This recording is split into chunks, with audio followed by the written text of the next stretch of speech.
पूरी 12th bio के लिए।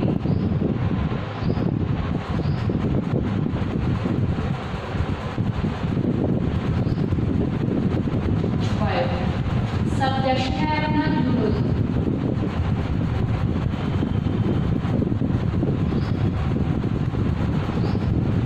सब्जेक्ट क्या रहेगा अपना जूलॉजी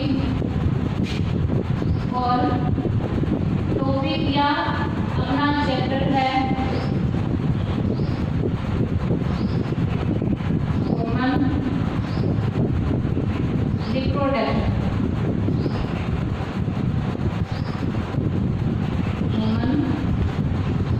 रिप्रोडक्शन यानी मानव जन्म। पार्ट है अपना फर्स्ट। ह्यूमन रिप्रोडक्शन अपना टॉपिक या चैप्टर है, उसका पार्ट है फर्स्ट। अब देखिए रिप्रोडक्शन यानी जन्म होता क्या है, तो हमारा फर्स्ट पॉइंट क्या रहेगा, रिप्रोडक्शन। रिप्रोडक्शन यानी जन्म क्या होता है। अब देखिए प्रत्येक जीव, पृथ्वी पर पाया जाने वाला प्रत्येक जीव अपनी जाति के अस्तित्व को बनाए रखना चाहता है। यानी सभी जंतु चाहते हैं कि अपनी पीढ़ी का नाम जन्म जन्मांतर तक रहे। तो इस प्रकार के जंतु अपनी जाति का अस्तित्व बनाए रखने के लिए क्या करते हैं, जन्म करते हैं। अब जन्म की मेन डेफिनेशन क्या है वो देखिए कि किसी भी जीव के द्वारा अपने समान नई संपत्ति का निर्माण करना ही क्या कहलाता है, क्या कहलाता है, जन्म कहलाता है। ठीक है, तो जन्म की डेफिनेशन आप इस प्रकार से लिखोगे, किसी भी जीव के द्वारा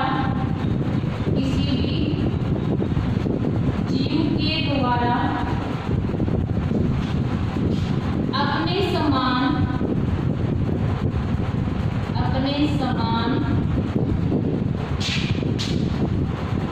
नई संतति का निर्माण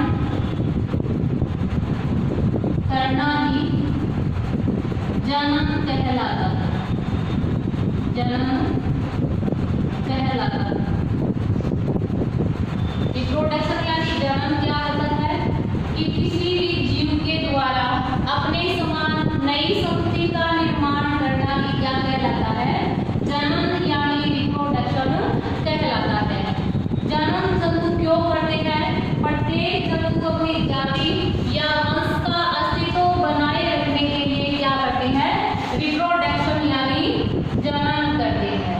ठीक है, अब देखिए जन्म होता है वो मुख्य रूप से दो प्रकार का होता है। यानी रिप्रोडक्शन मुख्य रूप से कितने प्रकार के होते हैं, दो प्रकार के होते हैं।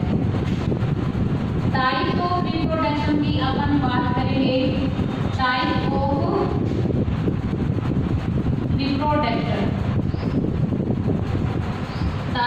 रिप्रोडक्शन की अपन बात करेंगे, यानी जन्म के प्रकार। जन्म के प्रकार की अपन बात करें तो जन्म यानी रिप्रोडक्शन होता है तो दो प्रकार का होता है। फर्स्ट है सेक्सुअल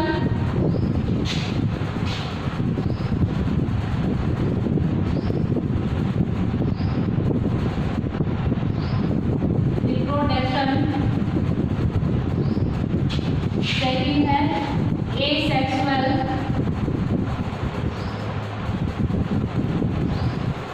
रिप्रोडक्शन।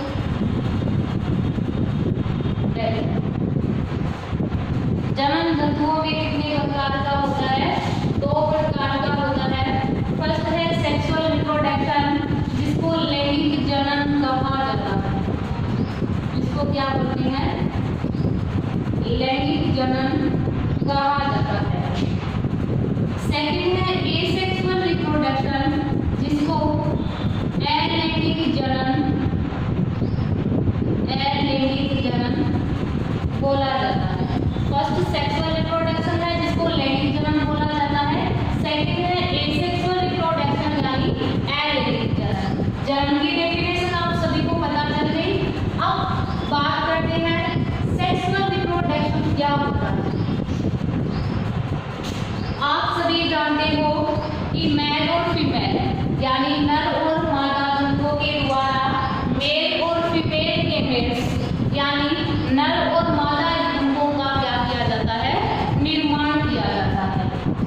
नर के द्वारा यानी मेल के द्वारा मेल गैमेट्स क्या बनता है, स्पर्म बनता है यानी शुक्राणु बनता है।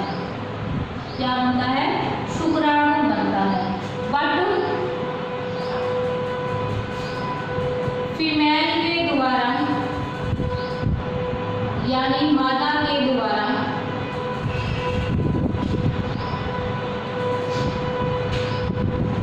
मादा के अंदर ओवरी जो होती है उसके अंदर क्या बनती है, यानी मादा के अंदर कौन से गैमेट्स बनते हैं, फीमेल गैमेट्स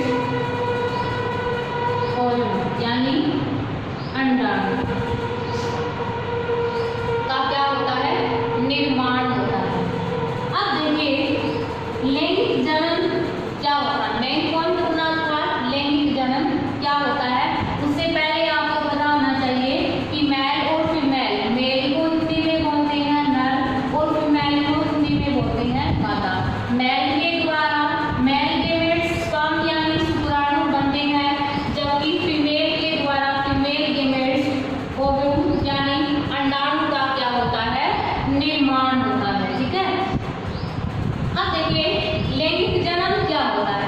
ऐसा जनन जिसके अंदर नर और मादा युग्मकों के संयोजन के द्वारा नई संतति का निर्माण होता है।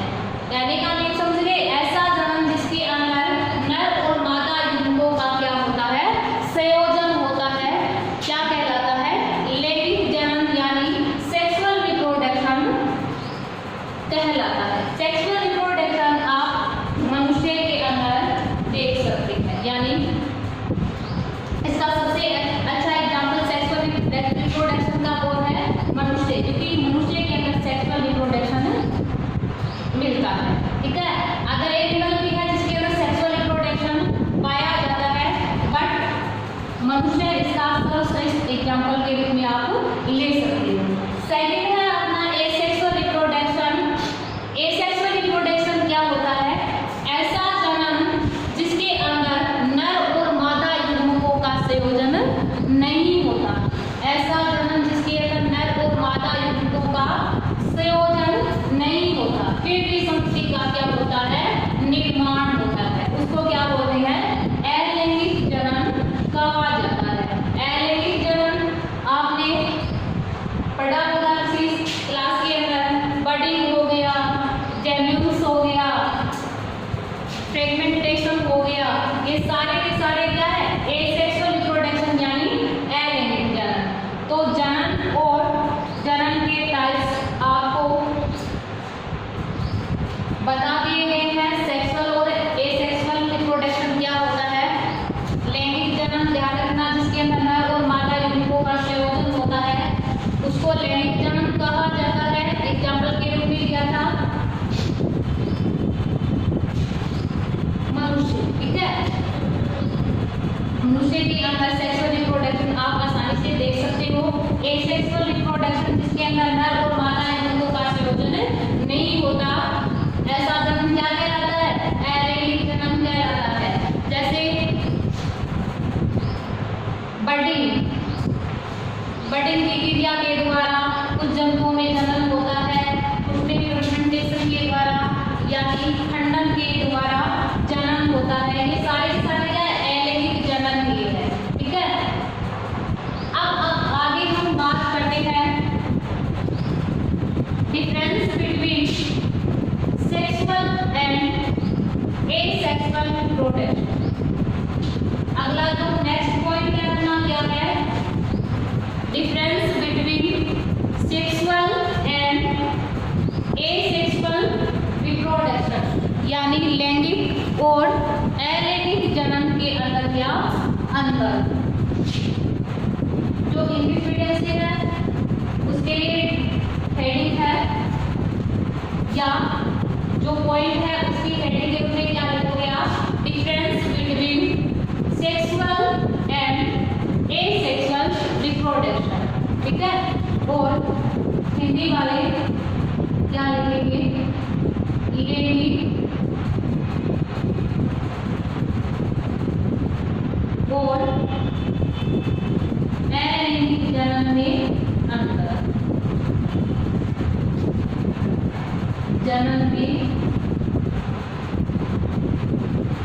अंतर, लैंगिक और अलैंगिक जन्म के, लैंगिक और अलैंगिक जन्म में अंतर, ठीक है। इसके अंदर हमको डिफरेंस पढ़ना है कि किस प्रकार से इसके अंदर डिफरेंस होता है। तो आप सभी जानते हो, डिफरेंस की बात करें तो जो लैंगिक जन्म होता है उसके अंदर दोनों जनक भाग लेते हैं, ठीक है। यानी दोनों पेरेंट्स क्या लेते हैं, भाग लेते हैं, यानी नर और मादा दोनों जो जनक होते हैं वो भाग लेते हैं इसके अंदर, लैंगिक जन्म के अंदर।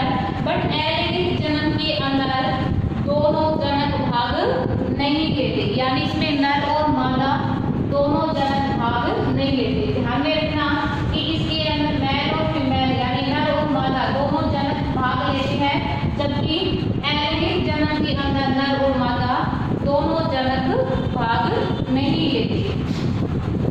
लैंगिक जो जन्म होता है या लैंगिक जन्म करने वाले जंतु होते हैं उसमें लैंगिक अंग यानी सेक्सुअल ऑर्गन होते हैं या रिप्रोडक्टिव ऑर्गन होते हैं, वो क्या होते हैं, उपस्थित होते हैं। जो जंतु लैंगिक जन्म करते हैं उसके अंदर लैंगिक अंग उपस्थित होते हैं, बट अलैंगिक जन्म करने वाले जंतुओं के अंदर लैंगिक अंग क्या होते हैं, अनुपस्थित होते हैं। क्या होते हैं, अनुपस्थित होते हैं।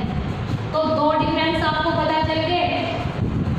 अब देखिएगा, लैंगिक जन्म करने वाले जंतुओं के अंदर युग्मकों का निर्माण होता है, बट अलैंगिक जन्म करने वाले जंतुओं के अंदर युग्मक निर्माण जैसी क्रिया नहीं होती, ठीक है। 3 कंप्लीट हो गए अपने। अब देखिए, लैंगिक जन्म करने वाले जंतुओं के अंदर निषेचन की क्रिया होती है, बट अलैंगिक जन्म करने वाले जंतुओं के अंदर निषेचन जैसी क्रिया नहीं होती, ठीक है। अगला डिफरेंस देखिए, लैंगिक जन्म के दौरान क्या बनता है, जाइगोट बनता है, यानी युग्मनज का क्या होता है, निर्माण होता है। युग्मनज क्या है, द्विगुणित संरचना, यानी शुक्राणु और अंडाणु का जब संयोजन होता है, यानी एगुणित मिलकर के क्या बनाते हैं, द्विगुणित, यानी हैप्लॉइड, यानी ये स्पर्म है और ये क्या है, और ये क्या है, हैप्लॉइड, और ये भी क्या है, हैप्लॉइड। दोनों मिलके क्या बना देते हैं, डिप्लॉइड। डिप्लॉइड कौन होता है, जाइगोट। तो ध्यान में रखिएगा, लैंगिक जन्म करने वाले जंतुओं के अंदर या लैंगिक जन्म के अंदर जाइगोट का क्या होता है, निर्माण होता है, बट अलैंगिक जन्म के अंदर जाइगोट का निर्माण नहीं होता, ठीक है।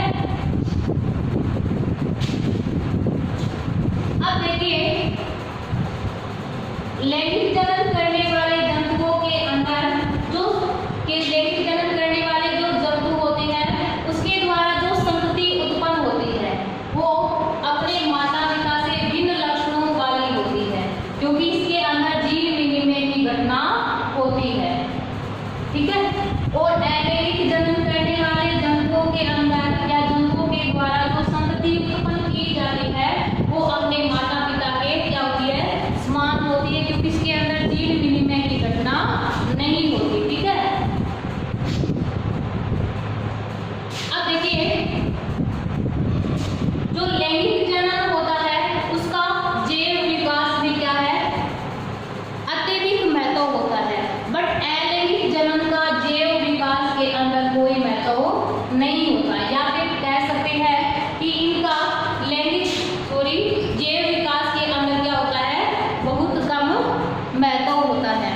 ठीक है। अब ध्यान में रखना कि लैंगिक जनन करने वाले जंतुओं की जो जनन दर होती है वो क्या होती है, कम होती है। बट अलैंगिक जनन करने वाले जो जंतु होते हैं उनकी लैंगिक दर क्या होती है, सॉरी जनन दर क्या होती है, ज्यादा होती है। ध्यान में रखना लैंगिक जनन करने वाले जंतुओं की जनन दर क्या होती है, कम होती है, बल्कि अलैंगिक जनन करने वाले जो जंतु है उसकी जनन दर क्या होती है, ज्यादा होती है। रिप्रोडक्टिव रेट क्या होती है, ज्यादा होती है। अब देखिए जो अलैंगिक जनन है वो क्या होता है, सरल जीवों में पाया जाता है। जो सिंपल जीव होते हैं उसके अंदर अलैंगिक जनन पाया जाता है, जैसे हाइड्रा हो गया। और लैंगिक जनन होता है वो किसके अंदर पाया जाता है, जटिल जीवों के अंदर पाया जाता है, जैसे मनुष्य हो गया। ठीक है। तो इस प्रकार लैंगिक और अलैंगिक जनन के अंदर जो डिफरेंस था वो क्या हो जाता है, कंप्लीट हो जाता है। अब आपने ये पढ़ तो लिया कि जंतु किसी भी जंतु के द्वारा अपने समान नए जीव का निर्माण करना जनन कहलाता है। परंतु ये नया जीव बनता कैसे है वो अपन को देखना है।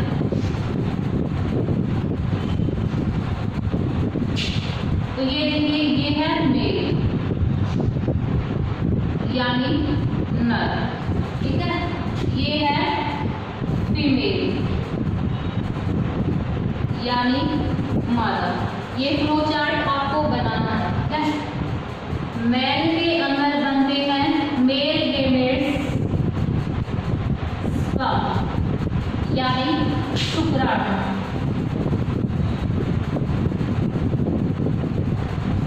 फीमेल के अंदर बनती है फीमेल गेमेट्स ओव्यूम यानी अंडाणु। दोनों का संयोजन क्या बना, जाइगोट।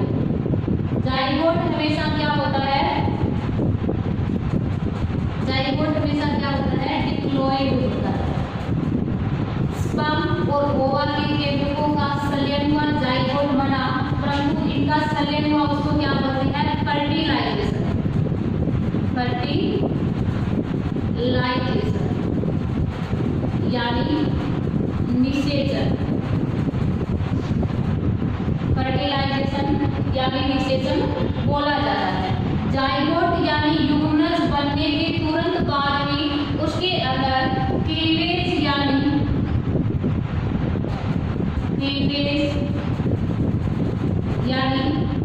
विदलन की क्रिया,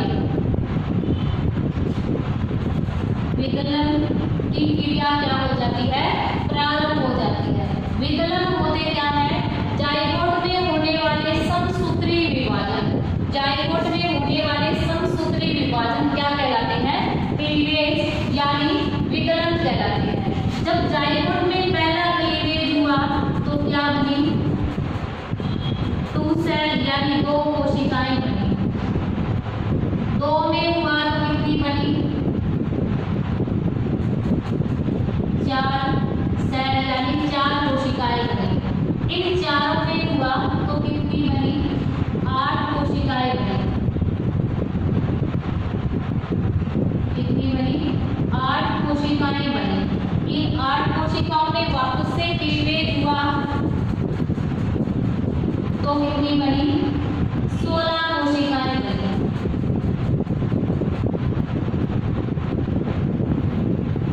16 कोशिकाओं का क्या हो गया, निर्माण। 16 सेल से यानी 16 कोशिकीय अवस्था।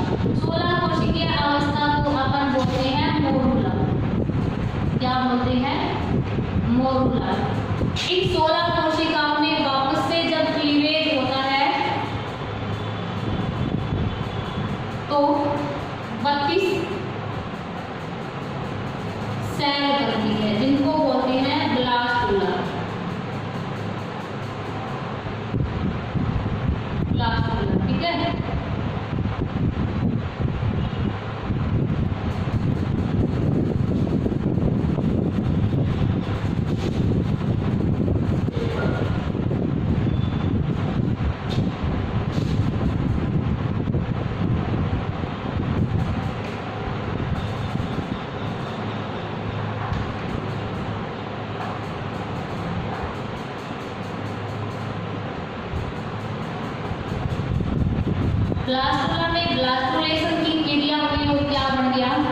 गेस्ट्रूला बन गया। क्या बन गया?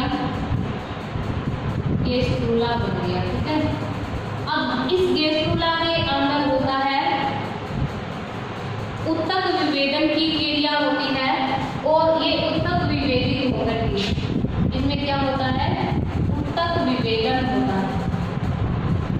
उत्तक विभेदन यानी इसकी जो कोशिकाएं होती है भिन्न भिन्न कार्य के लिए क्या हो जाती है? रूपांतरित या मॉडिफाई हो जाती है। ठीक है, अब देखिए उत्तक विभेदन होने के पश्चात विभिन्न अंगों का क्या होता है? निर्माण होता है। अंग निर्माण यानी ऑर्गन फॉर्मेशन। ठीक है, अंगों का क्या होता है? निर्माण। अंगों से क्या बनते हैं? अंग तंत्र। अंग तंत्र और इस प्रकार क्या बन गया? एक कंप्लीट प्राणी यानी एक कंप्लीट जीव का क्या हो गया? निर्माण हो गया। ठीक है, कंप्लीट जीव का क्या हो गया? निर्माण हो गया। तो इस प्रकार से एम्ब्रियो के निर्माण की क्रिया क्या हो जाती है? प्रारंभ हो जाती है। ठीक है,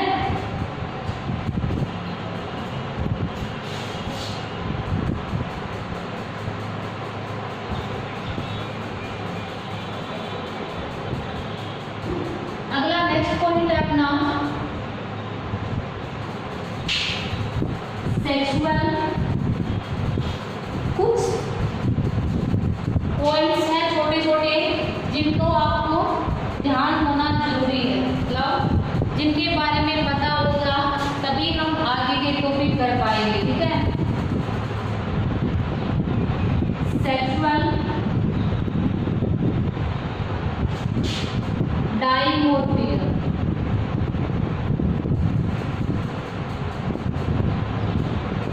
डाइमोर्फिज्म लैंगिक द्विरूपता। लैंगिक द्विरूपता सेक्सुअल डाइमोर्फिज्म। सेक्सुअल डाइमोर्फिज्म क्या होती है? लैंगिक द्विरूपता, जिसको हिंदी में बोलते हैं, ध्यान से सुनिएगा, कि जो मेल और फीमेल होते हैं यानी जो नर और मादा होते हैं दोनों में के बाह्य जो लक्षण होते हैं वो अलग अलग होते हैं। ठीक है, इन बाह्य लक्षणों के आधार पर इनको क्या किया जाता है? पहचाना जाता है। यानी मेल और जो फीमेल होता है उनके जो बाह्य लक्षण होते हैं वो क्या होते हैं? अलग अलग होते हैं। ठीक है, इन बाह्य लक्षणों के आधार पर इन्हें क्या होता है? पहचाना जाता है। इसे ही क्या बोलते हैं? सेक्सुअल डाइमोर्फिज्म यानी लैंगिक द्विरूपता कहा जाता है। मनुष्य के अंदर इसका सबसे अच्छा एग्जाम्पल अपन मनुष्य दे सकते हैं। मनुष्य के अंदर सेक्सुअल डाइमोर्फिज्म अपन को स्पष्ट रूप से दिखाई देती है। सेक्सुअल डाइमोर्फिज्म अब उसको स्पष्ट रूप से दिखाई देती है। आगे बात करते हैं हम विवि फेल्स की। नेक्स्ट पॉइंट है विवि फेल्स यानी जरायु। विवि पार्टी हो जाएगा तो क्या हो जाएगा? जरायुता। ठीक है, विवि फेल्स हो गया तो जरायु हो गया और विवि पार्टी हो जाएगा तो क्या हो जाएगा? विवि पार्टी जरायुता। अब देखिए जरायु